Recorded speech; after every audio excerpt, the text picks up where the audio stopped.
To my YouTube channel. मैं आशुतोष कुमार आप सभी के सामने एक नया चैप्टर लेके आया हूँ। इसका नाम है केमिकल बॉन्डिंग। केमिकल बॉन्डिंग जस्टमेंट वेरी इंपॉर्टेंट चैप्टर है for the NEET and JEE student और also for preparing the board examination of each and every state. ठीक है, सभी के लिए इंपॉर्टेंट चैप्टर माना जाता है क्योंकि इसलिए इंपॉर्टेंट चैप्टर है कि कहीं ना कहीं इसका लिंक जो है वो चाहे तो आप ऑर्गेनिक केमिस्ट्री पढ़ेंगे, वहाँ भी आपको केमिकल बॉन्डिंग का जाना ज़रूरी है।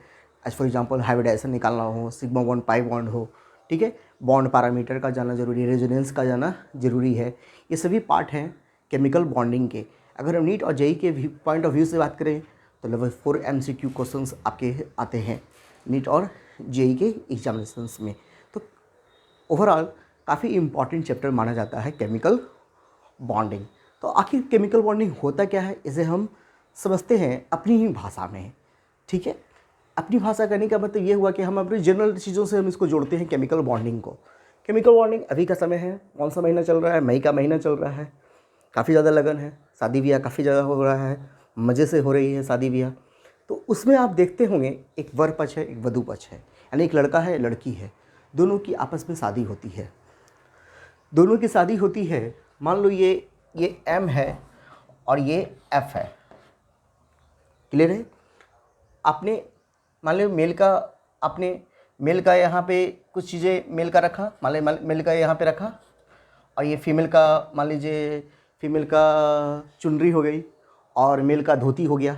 ठीक है, दोनों को आपने जोड़ दिया, दोनों को आपने क्या किया? जोड़ दिया। तो जो जोड़ने वाला पार्ट है, यानी जो जोड़ रहे हैं, दोनों को आप जोड़ रहे हैं, वो दोनों का जोड़ने का क्या कहलाया? वो बॉन्ड बना। दोनों को आपने जोड़ा, एक तरह का क्या बना? एक बॉन्ड बना। तो बॉन्ड हमेशा क्या होता है? दो एलिमेंट के बीच में हमेशा बॉन्ड बनता है। जैसे यहाँ पे दो व्यक्तियों के बीच में बॉन्ड बन रहा है, कैप्टन से रिलेशन बन रहा है, दोनों के बीच में एक रिलेशन तैयार हो रहा है। एक रिलेशन, एक अच्छा रिलेशन हमेशा स्टेबिलिटी देता है। उसी तरह से जब हम बॉन्ड बनाते हैं तो बॉन्ड से भी मुझे क्या मिलती है? स्टेबिलिटी मिलती है। वहाँ पर दो व्यक्तियों के बीच जब बॉन्ड बनता है तो पंडित जी मंत्र फूकते हैं, फूकते कि नहीं फूकते हैं? मंगलम हो आने में सुनो, मंगलम गुरुधर, मंगलम पुंडरीकाक्षाय, मंगलाय तनु हरि, ऐसा बोलते कि नहीं बोलते हैं? बिल्कुल बोलते हैं। तो वहाँ पे भी कुछ ना कुछ एनर्जी खर्च करते हैं। जबकि रियल में भी बॉन्ड बनता है तो भी क्या होता है? एनर्जी खर्च होता है, यानी एनर्जी रिलीज हर हाल में होता है। यानी एनर्जी रिलीज होगा तब दो एटम के बीच या यहाँ पे दो व्यक्तियों के बीच में स्टेबिलिटी मिला तो वहाँ पे दो एटम के बीच में स्टेबिलिटी मिलेगा। यानी कहने का मतलब जनरल लाइफ से भी हम उसको जोड़ के दिखाएं तो वही चीज़ आ रहा है जो चीज़ रियल में होता है। वहाँ पे दो व्यक्तियों के बीच बॉन्ड बना तो यहाँ दो एलिमेंट के बीच बॉन्ड बनेगा। तो दोनों एलिमेंट के बीच बॉन्ड बना, मान लो ए और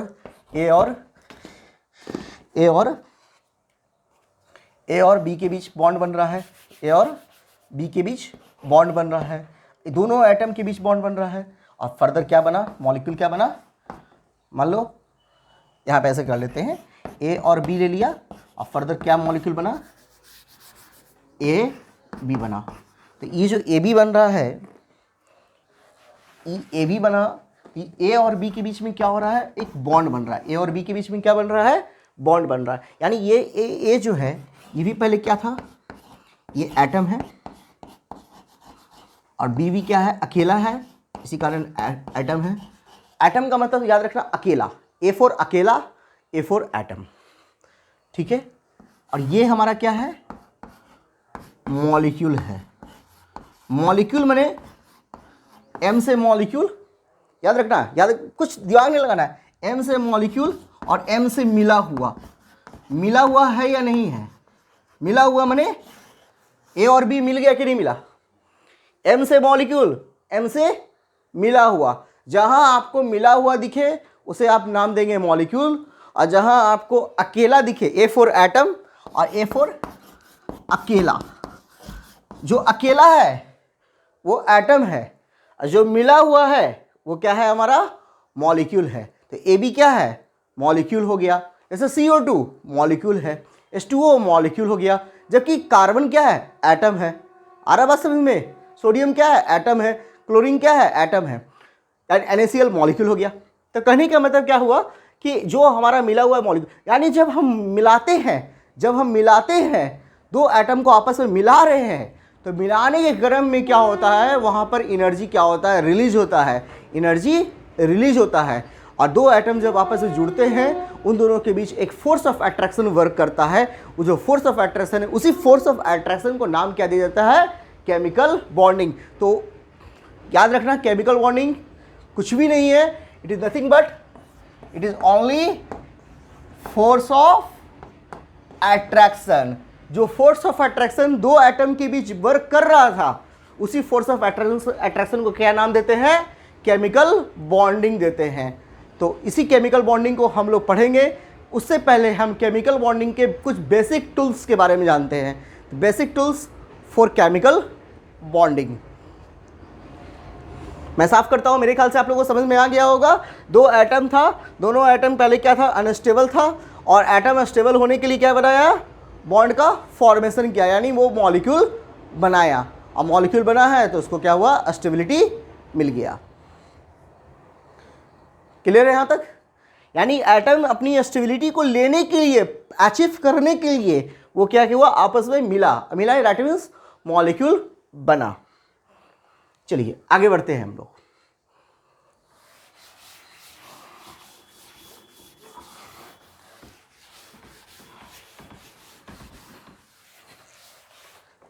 मैंने हेडिंग दिया हूं basic tools. Basic tools for chemical bonding.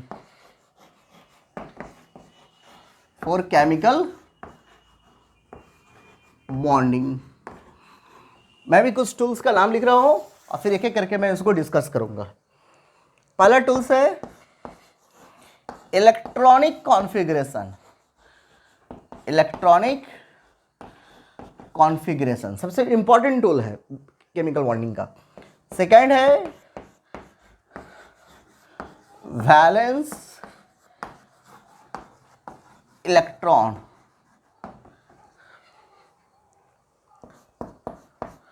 Third है नेचर ऑफ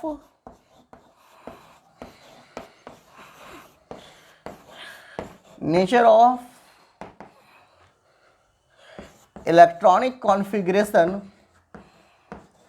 कॉन्फ़िगरेशन को मैंने शॉर्ट में लिखा है of noble gases.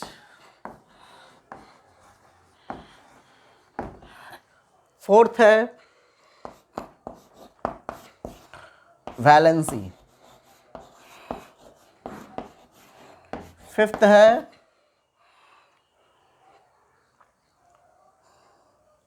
Octet rule.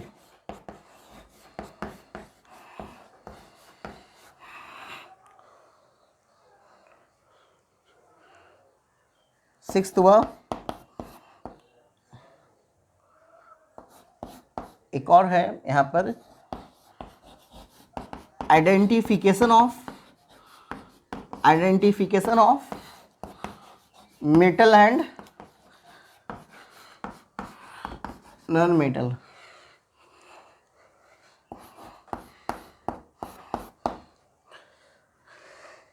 Basic unit of chemistry.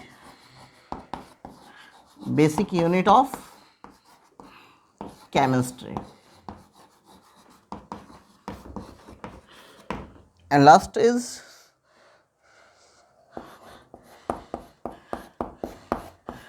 basic information of periodic table. Basic information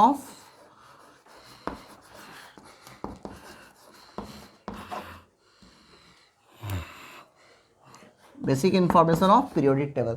ये सभी इसके टूल्स हो गए। यानी केमिकल बॉन्डिंग को अच्छे से कवर करने के लिए कौन कौन से हमें टूल्स अपने पास रखने होंगे।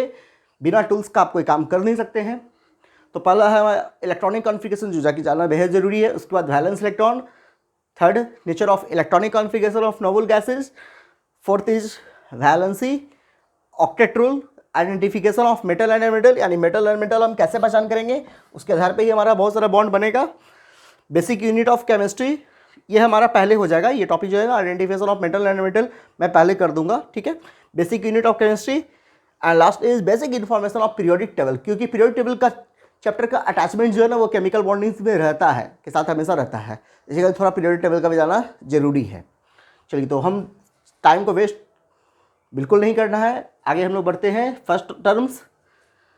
इलेक्ट्रॉनिक कॉन्फ़िगरेशन, हम इसको साफ कर देते हैं और पहला टर्म हम लोग देते हैं इलेक्ट्रॉनिक कॉन्फ़िगरेशन।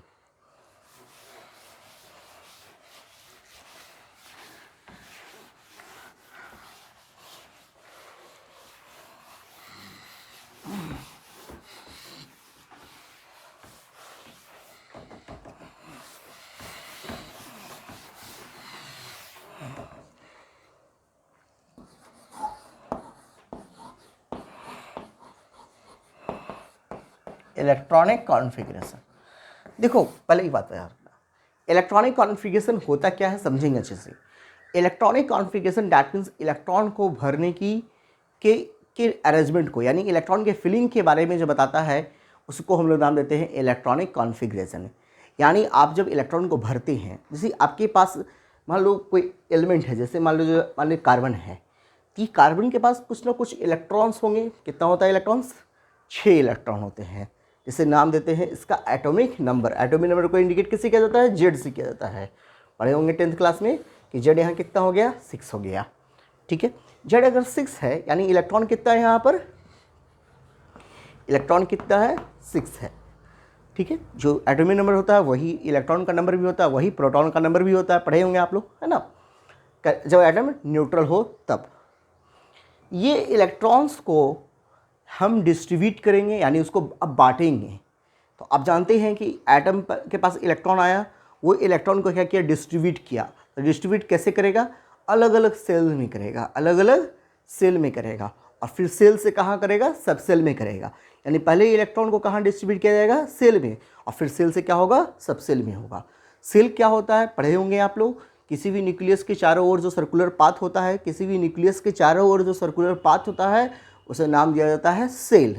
यानी जो सर्कुलर पाथ जो चक्कर काटता है, जो आप देखते होंगे सर्किल की तरह, न्यूक्लियस के चारों ओर जो सर्किल होता है उसमें इलेक्ट्रॉन क्या होता है? रोटेट करता है, उसी को नाम दिया जाता है सेल। सेल होते हैं जैसे first cell, second cell, third cell, fourth cell. First cell में KLMN, यानी जो भी हमारा सेल होगा वो सेल क्या कहलाएगा? सेल क्या होगा? Cell that means KLMN। K में इलेक्ट्रॉन्स कितने होंगे? 2 इलेक्ट्रॉन होते हैं, L में 8, M में 18 और N में 32 इलेक्ट्रॉन होते हैं। ये कैसे कैलकुलेट किया जाता है? एक फार्मूला होता है जिसका नाम है 2n²। क्या फार्मूला है? 2n²। अगर आप देखिए यहाँ पर n का वैल्यू 1 रखेंगे तो 2 × 1 का स्क्वायर 2 आया। यहाँ पे n का वैल्यू 2 रखिए तो 2 × 2 का स्क्वायर 8 आया। फिर n का वैल्यू 3 रखिए तो 2 × 3 का स्क्वायर 18 आएगा। 2 × 4 का स्क्वायर 32 आएगा। यानी पहले सेल में आप मैक्सिमम 2 इलेक्ट्रॉन रख सकते हैं, दूसरे वाले सेल में मैक्सिमम 8 रख सकते हैं, तीसरे वाले सेल में मैक्सिमम 18 रख सकते हैं। इस तरह से कार्बन का जब आप इलेक्ट्रॉनिक कॉन्फ़िगरेशन लिखेंगे तो पहले सेल में 2 इलेक्ट्रॉन, तो पहले सेल में मैंने 2 इलेक्ट्रॉन रख दिया, जबकि दूसरे सेल में इलेक्ट्रॉन कितने रहेंगे? 4, क्योंकि आप 8 तो रख सकते हैं, लेकिन आपको यहाँ पे आपने 2 इलेक्ट्रॉन रखा तो आपके पास कितना इलेक्ट्रॉन बचा और रखने के लिए? 4 इलेक्ट्रॉन बचा रखने के लिए। तो आप यहाँ पे कितने इलेक्ट्रॉन रखेंगे? 4 ही रखेंगे। तो 2 और 4 जो हुआ उसका इलेक्ट्रॉनिक कॉन्फ़िगरेशन हुआ। ये किसके आधार पर हुआ? सेल के आधार पर। अगर हम थोड़ा सबसेल की बात कर लें, सबसेल 4 SPDF में इलेक्ट्रॉन्स कितने होंगे तो उसका कैलकुलेशन भी एक फार्मूला है, उसका नाम है 4n+2, जहाँ पर हम n का वैल्यू कहाँ से लेंगे? n का वैल्यू 0 से स्टार्ट करेंगे, 0 1 2 3। ठीक है, अगर हमारा n का वैल्यू, अगर इसके लिए बात करें, s के लिए बात करें, तो n का वैल्यू 0 रखेंगे तो इलेक्ट्रॉन कितना मिलेगा? 2 इलेक्ट्रॉन मिलेगा। अगर हम p की बात करेंगे तो n का वैल्यू 1 रखेंगे तो इलेक्ट्रॉन देखो कितना इलेक्ट्रॉन मिलेगा? 6। देखो कैसे, चेक करो, यहाँ n का वैल्यू 0 रखा तो 4 × 0 0 कितना हो गया? 2 आया, 2 इलेक्ट्रॉन। फिर p में आपने n का इलेक्ट्रॉन कितना रखा? 1 रखा, तो 4 × 1 4 + 2, तो देखो p में कितना इलेक्ट्रॉन आया? 6 आया। फिर उसी तरह से d के लिए आप n का वैल्यू कितना रखेंगे? n का वैल्यू कितना रखेंगे? 3 रखेंगे, तो कितना इलेक्ट्रॉन मिलेगा? 4 × 12, सॉरी डी के लिए आपने 2 रखेंगे ना, 4 2 8 2 10 इलेक्ट्रॉन आएगा। उसी तरह से F के लिए कितना इलेक्ट्रॉन रखेंगे? n इक्वल टू 3 रखेंगे तो कितना आएगा यहाँ पे, 4 3 12 2 14 इलेक्ट्रॉन आया मेरा बात समझ में। यानी s में इलेक्ट्रॉन कितने होंगे, 2, p में 6, d में 10 और f में 14 इलेक्ट्रॉन हम भर सकते हैं। यानी s सबसेल में फार्मूला हम दोनों का लिखा। सेल के लिए फार्मूला क्या है, 2n² है, जबकि SPDF के लिए फार्मूला क्या था, 4n + 2 था। जहाँ पे n का वैल्यू कहाँ से स्टार्ट करना है, 0 से स्टार्ट करना है।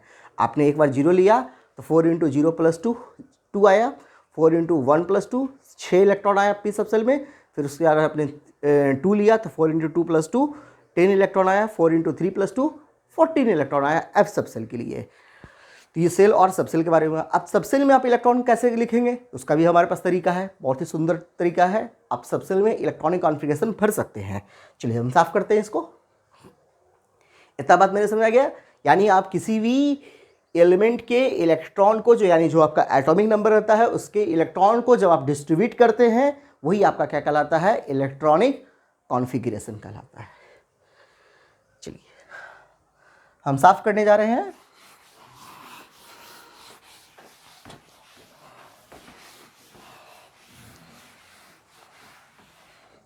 देखो बहुत ही अच्छा तरीका है हमारे पास।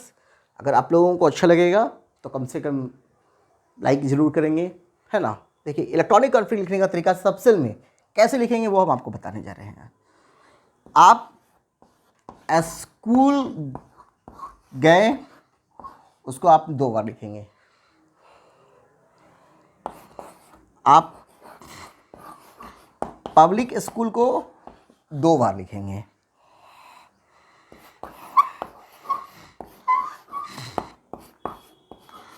आप दिल्ली पब्लिक स्कूल को भी कितने बार लिखेंगे, 2 बार लिखेंगे। और उसके बाद लिखेंगे फाड़ू दिल्ली पब्लिक स्कूल।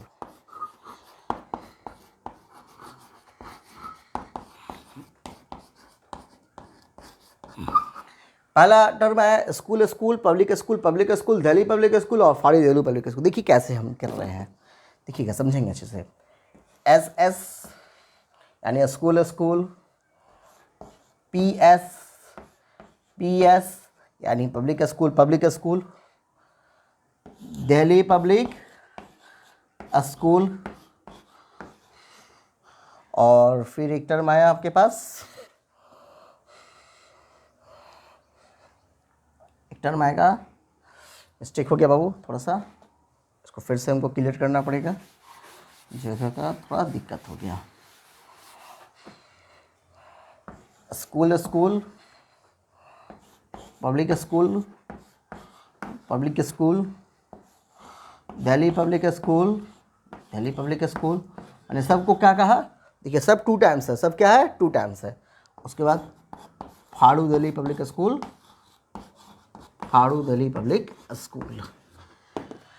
स्कूल को यानी एस सबसेल को, स्कूल यानी एस सबसेल, पब्लिक यानी पी सबसेल, दिल्ली यानी डी सबसेल, फाड़ू यानी एफ सबसेल।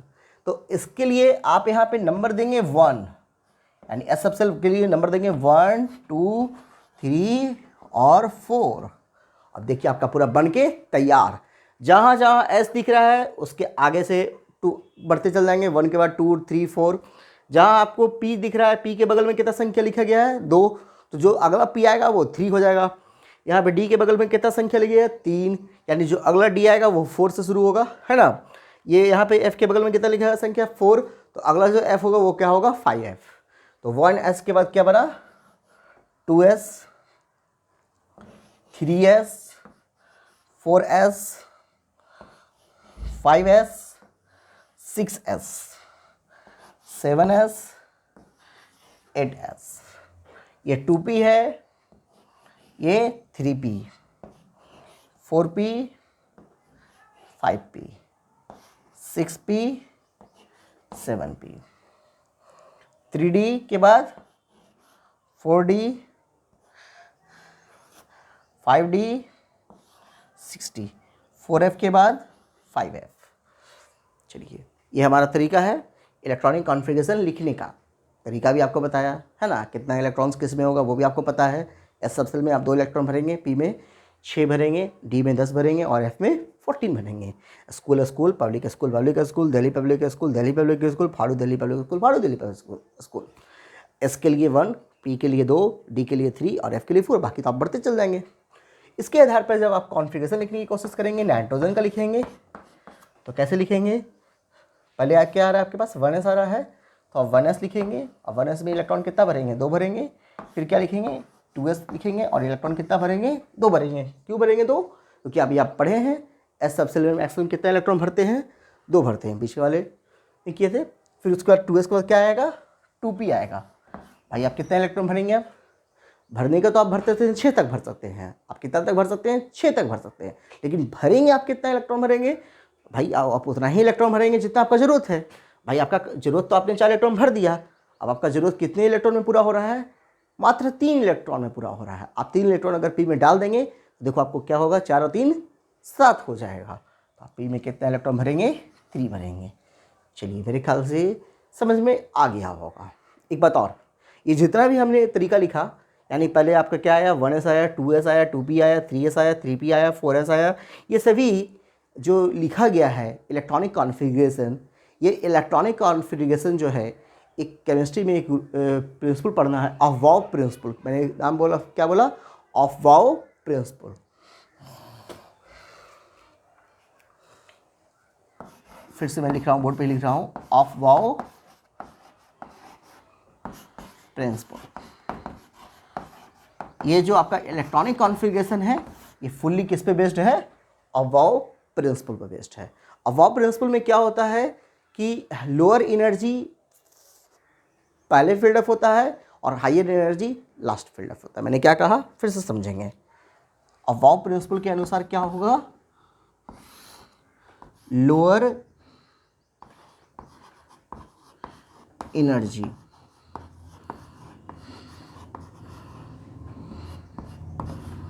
फील्ड फर्स्टली और higher energy higher energy field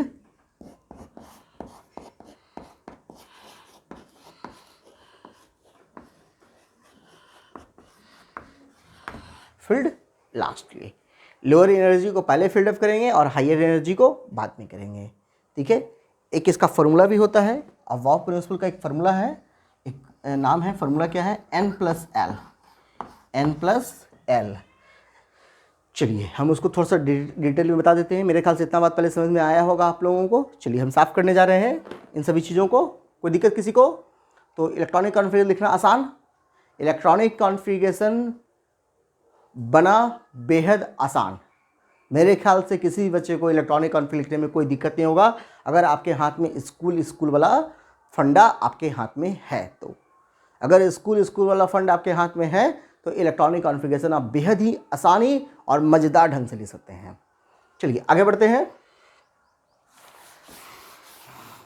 ठीक है, देखिए सर समझेंगे अच्छे से, मैंने क्या लिखा वहाँ पर, फिर से समझेंगे। N क्या है, N is cell number. N क्या है यहाँ पर, सेल नंबर है, जबकि L क्या है यहाँ पर, सबसेल नंबर है।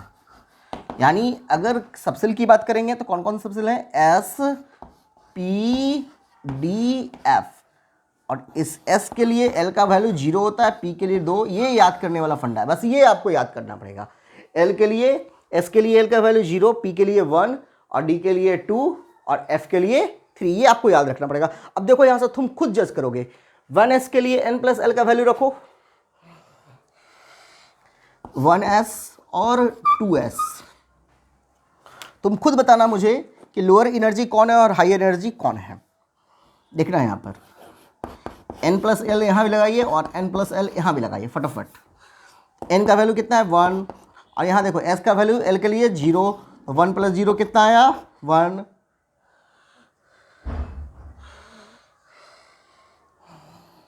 जाते हैं, शायद हो नहीं दिखे, ये 1s है, N+L लगाओ तो 1 + 0 कितना आया, 1। और यहाँ हो गया 2 + 0 कितना आया 2, 2 + 0 कितना आया 2। बताओ n + l का किसका वैल्यू कम है, इसका कम है या इसका कम है? देखो यहाँ पे कितना है n + l का वैल्यू आ रहा है 1। कैसे 1 आया? हमने n + l का फॉर्मूला लगाया है। यहाँ n का वैल्यू कितना दिख रहा है आपको 1 दिख रहा है, तो 1 लिख दिया मैंने। और यहाँ देखो s सबसेल के लिए l का वैल्यू कितना है 0, तो 1 + 0 1। यहाँ देखो 2s n का वैल्यू कितना है 2, l के लिए 0, 2 + 0 2।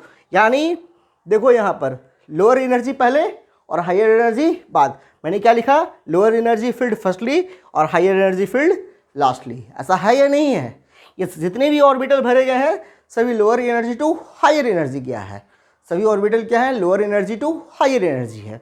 एक बात और, इसमें एक और रूल हमको पढ़ना है। मान लो अगर कोई ऐसा सबसेल हो, दो अलग अलग सबसेल हो, दो अलग अलग ऑर्बिटल हो और दोनों के लिए n + l का वैल्यू क्या आ जाए, n + l का वैल्यू क्या आ जाए सेम आ जाए फॉर 2 ऑर्बिटल। तो क्या करेंगे, prefer lowest value of n।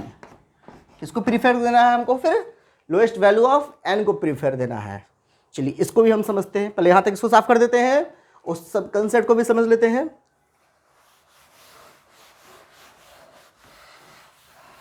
देखिए एक आपके पास दिख रहा है यहाँ, देखिए 3p और 4s, 3p और 4s।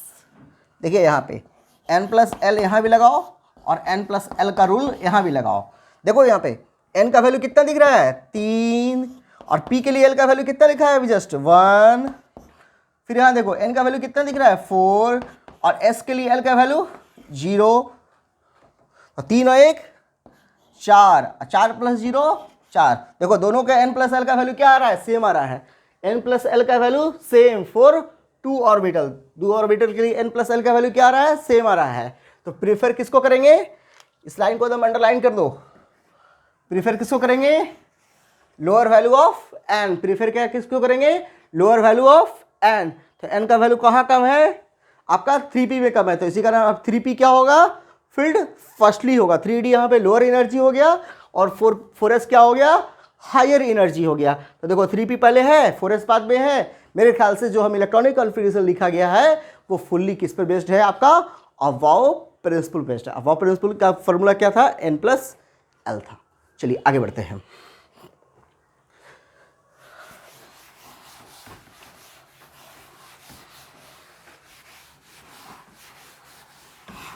कुछ हम इलेक्ट्रॉनिक कॉन्फ़िगरेशन ले लेते हैं, एक दो और, जिससे आप लोगों का ऑल कंसेप्शन क्लियर होगा अच्छे से। चलिए मान लो आपको कैल्शियम का इलेक्ट्रॉनिक कॉन्फ़िग लिखना हो तो कैसे लिखेंगे। पीछे वाले हम अभी जस्ट अभी आप लोगों को लिखाए हैं 1s 2s करके लिखाए थे। तो सबसे पहले क्या आया था 1s था, फिर तो 1s में इलेक्ट्रॉन कितना भरने के लिए कहा बताया गया 2, फिर 2s में इलेक्ट्रॉन 2, 2p में इलेक्ट्रॉन 6, 3s में 2, 3p में 6, और 3p के बाद क्या था 4s था। तो 4s में इलेक्ट्रॉन भर दिया 2। देखो कितना है 20 है, अब 20 यहाँ भी है, देखो 2 2 4 6 10 2 12 6 18 2 20। चलिए आगे बढ़ते हैं। नेक्स्ट मान लो आयरन का लिखना हो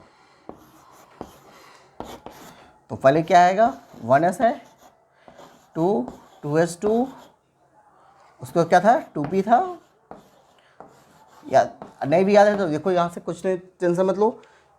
स्कूल क्लियर है स्कूल हो गया, पब्लिक स्कूल तो 1s 2s 2p 3s public school. फिर आइए ठीक है, फिर यहाँ पे क्या बोले आएगा पब्लिक स्कूल कितने बार था 2 बार था, पब्लिक स्कूल कितने बार था 2 बार था, तो 3p और 4s। अब देखो यहाँ पे s तो बोले थे कि 1 से शुरू होगा, तो 1 2 3 और 4। अब p कहाँ से शुरू होगा 2 से, तो देखो 2p के बाद कौन p आएगा, ये नॉर्मली कि 3p आएगा। आया बात समझे। तो अब देखो अपने आप देखिए कुछ करना नहीं है आपको, school complete, public school complete. अब बोलो क्या आएगा दिल्ली पब्लिक स्कूल। और डी के लिए नंबर कौन सा चुनने के लिए कहा गया था? फर्स्ट नंबर क्या था डी का? 3, यानी 4s के बाद अब नंबर कौन सा आएगा? 3D आएगा। 4s के बाद नंबर कौन सा आएगा? 3D आएगा। हम ट्रिक बताए हैं, बाय द वे आप भूल भी जाएं, आपको इलेक्ट्रॉनिक कॉन्फ्रेंस लिखना नहीं भी आए, बार बार आप उस चीज़ को तो याद कर सामने रख के तो लिखेंगे नहीं। मान लो परीक्षा में गए, आपको दिया गया, तो आप क्या करेंगे? School school school school, public school public school, ये जो टर्म आया उसका नाम हुआ दिल्ली पब्लिक स्कूल। यानी अब आपको पता चल रहा है कि 4s के बाद 3D, अब फिर क्या आएगा? P आएगा। अब P कौन होगा आपको खुद पता है। P पहले कौन आया? पहले शुरू में आया 2P 3P, तो अगला P जो आएगा वो क्या आएगा? 4P आएगा। तो बताओ यहाँ पे जल्दी कितना इलेक्ट्रॉन है? यहाँ पे 26 इलेक्ट्रॉन है। कितना इलेक्ट्रॉन है? 26 इलेक्ट्रॉन है।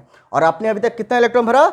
6 2 8 10 2 12, 12 में बाद 6 18, क्योंकि पी में कितना इलेक्ट्रॉन भर सकते हैं? 6। आप इधर से पूरा पूरा इलेक्ट्रॉन भरते चले जाएंगे। 18 के बाद 2 20, और 20 में कितना जोड़ा तो 6 26 होगा, तो 6 जोड़ेंगे तो 26 होगा। तो 3D क्या हो गया? 6 हो गया। आया बात समझ में? चलिए एक और एग्जांपल ले रहे हैं मैं। Bromine, bromine 35। देखना अच्छे से, समझना अच्छे से। चलो 1s2 2s2 2p6, school school public school भी हो गया, फिर पब्लिक स्कूल हो गया। अब आया दिल्ली पब्लिक स्कूल का नंबर, तो दिल्ली तो आ गया, दिल्ली हो गया। दिल्ली का मतलब 10, दिल्ली का मतलब 10। तो आपने इसमें कितना इलेक्ट्रॉन भरा? 10 भरा। 10 भरते ही आपके पास इलेक्ट्रॉन कितना भर गया? देखिए 6 2 8 2 10 2 12 6 18 20 10 30। अब आपको भरना कितना है? 35। तो दिल्ली के बाद क्या आएगा? पब्लिक। दिल्ली के बाद क्या आएगा? Public. Public for P subshell, public for P subshell. तो यहाँ पे हम पी देंगे। अब हमको तो एन पता नहीं कि यहाँ पे एन कौन है, तो चलो पीछे जाओ। 2p 3p, अरे भाई ये 2p हो गया 3p हो गया, तो कौन p आएगा? 4p आएगा। यहाँ लिख दिया 4p, पब्लिक हो गया। चलो 30 आपने भरा, p में भर कितना सकते हैं? 6। भाई कितना घट रहा है? 5। तो 4p क्या हो जाएगा? 5। यह हो गया आपका इलेक्ट्रॉनिक कॉन्फ़िगरेशन तैयार। मेरे ख्याल से सभी बच्चों को इलेक्ट्रॉनिक कॉन्फ़िगरेशन समझ में आया होगा। चलिए एक बात और, एक और एग्जांपल ले लेते हैं, बहुत बड़ा वाला एग्जांपल लेते हैं। इतना साफ कर सकते हैं हम? इतना साफ कर सकते हैं हम? आगे बढ़ते हैं। चलिए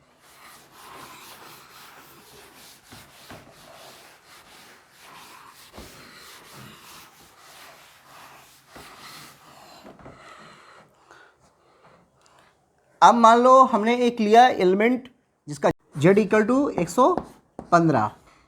चलिए इसका इलेक्ट्रॉनिक कॉन्फ़िगरेशन कैसे लिखेंगे देखते हैं हम लोग। देखो पहले क्या करना है? स्कूल स्कूल चलना है, तो स्कूल के लिए तो एन का वैल्यू कितना रखेंगे? 1 रखेंगे। तो स्कूल स्कूल हो गया 1 और 2। अब क्या आएगा? Public school public school. तो पब्लिक स्कूल लिखेंगे, पहले तो पब्लिक कर दो। तो पब्लिक कहाँ से स्टार्ट होता है? 2 से स्टार्ट होता है।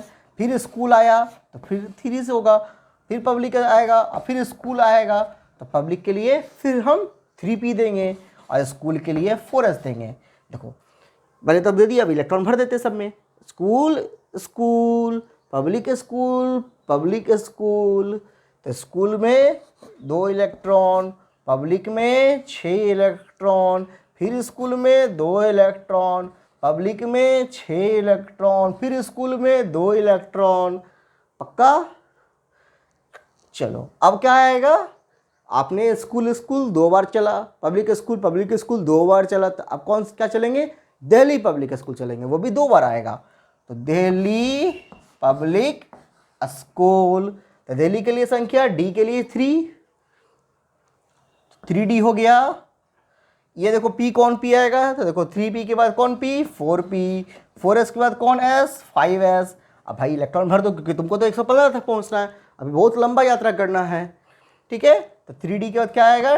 3d 10, 4p 6 और 5s 2। चलिए आगे बढ़ते हैं।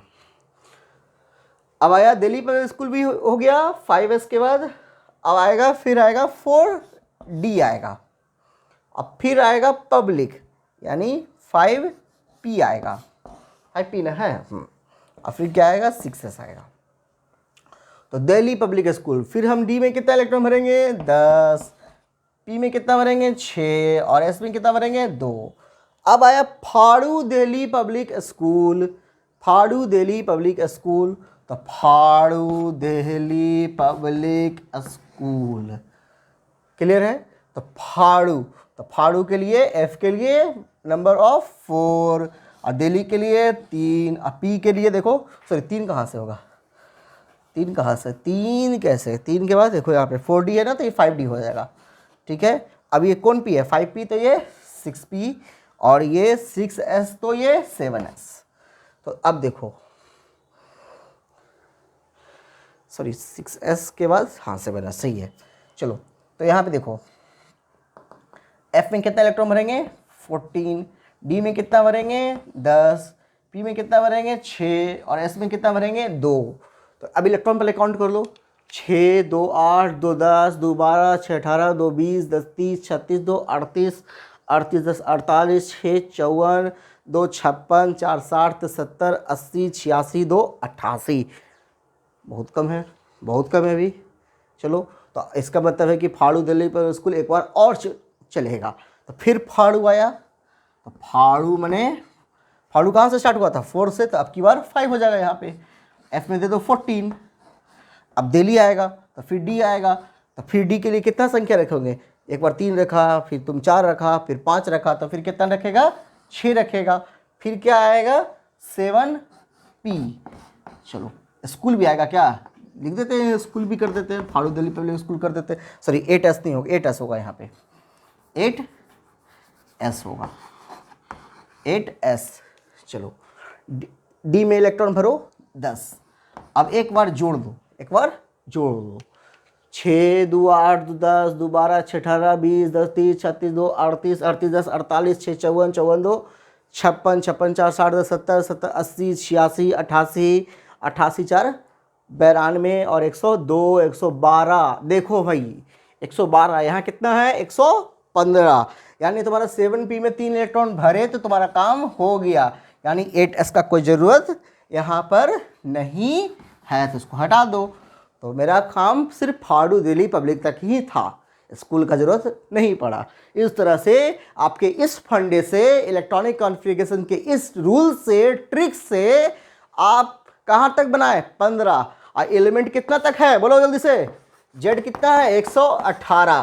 तो क्या हम 15 कर दिए हैं, तो 16 करने के लिए पी में कितना इलेक्ट्रॉन भरोगे, 4, 17 करने के लिए पी में कितना इलेक्ट्रॉन भरोगे, 5, और 18 करने के लिए कितना इलेक्ट्रॉन भरोगे, बोलो जल्दी से, 6। तो क्या 118 तक इलेक्ट्रॉनिक में लिख सकते हो, अरे भाई 118 तक लिखा सकता है, हाँ, तो बोलो हाँ, तो तुम लोग कुछ नहीं बोलता है एकदम। चलो 1 मिनट, एक बात और, यहाँ तक दिक्कत है, नहीं दिक्कत है, चलो बहुत अच्छा, धन्यवाद। चलो एक बात और बोलना है तुम लोग को, जल्दी से फटाफट। डी ब्लॉक के लिए हम बात कर रहे हैं, कॉन्फ़िगरेशन के लिए। पहले डी ब्लॉक की बात करें, आगे भी बात करेंगे, ठीक है। अगर हाफ फिल्ड है और एक तरफ क्या है, ये फुलफिल्ड है, तो कॉन्फ़िगरेशन कैसा है, हाफ फिल्ड यानी डी में 5, और फुलफिल्ड यानी डी में 10। तो कॉन्फ़िगरेशन कैसा है, कॉन्फ़िगरेशन कैसा है, बोलो जल्दी से, अस्टेबल कॉन्फ़िगरेशन है। कैसा कॉन्फ़िगरेशन है, अस्टेबल इलेक्ट्रॉनिक कॉन्फ़िगरेशन। तो कब हम करेंगे, डी में अगर हमको 5 करेंगे या 10 करने की कोशिश करेंगे, ये कब करेंगे, डी में 4 रहेगा तो 10 to 5, 9 रहेगा तो क्या करेंगे, 10 कर देंगे। आया बात समझ में, अगर डी में 4 इलेक्ट्रॉन है तो उसको हम हाफ फिल्ड कर देंगे, 9 रहेगा तो फुल फिल्ड कर देंगे। एग्जाम्पल ले लेते हैं, एग्जाम्पल ले लेते हैं, जल्दी से ऊपर ही साफ कर देते हैं।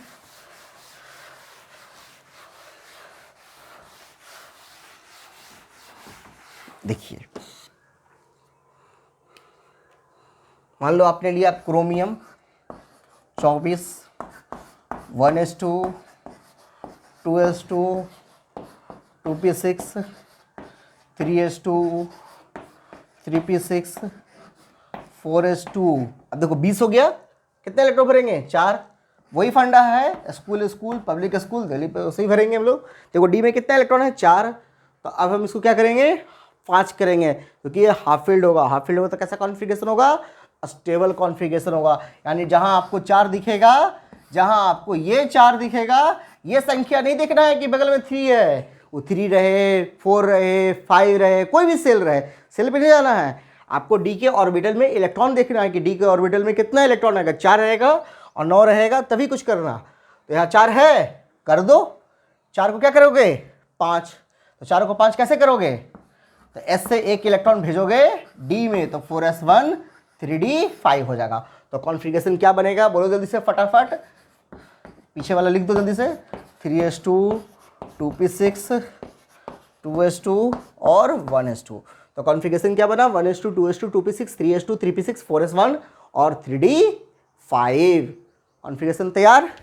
लास्ट एग्जाम्पल एक और साफ कर रहे हैं हम।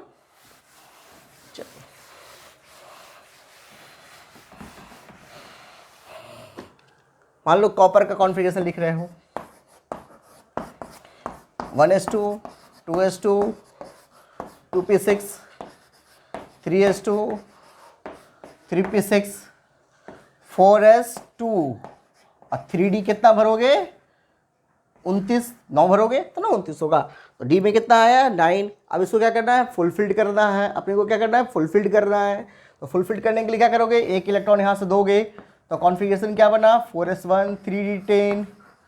यानी जहाँ 9 रहेगा तो 10 करना, 4 रहेगा तो 5 करना। सिमेट्रिकल स्ट्रक्चर बना देना, है ना। बाकी सभी लिख दो, नोट कर लो। ये सब चीज़ आपके काम का चीज़ हमने आपको बताया है। तो कॉपर का कॉन्फ़िगरेशन क्या बना? 1s2 2s2 2p6 3s2 3p6 4s1 और 3d10। इस तरह से आज का पूरा लेक्चर कंप्लीट हुआ, जो कि मैंने केमिकल बॉन्डिंग का एक टूल्स आपका कंप्लीट किया, जिसका नाम था इलेक्ट्रॉनिक कॉन्फ़िगरेशन, जो कि थोड़ा सा लंबा चला है। मेरे ख्याल से सभी मेरे व्यूअर्स को इलेक्ट्रॉनिक कॉन्फ़िगरेशन बिल्कुल अच्छे से समझ में आया होगा। Thank you for watching this video. Good bye.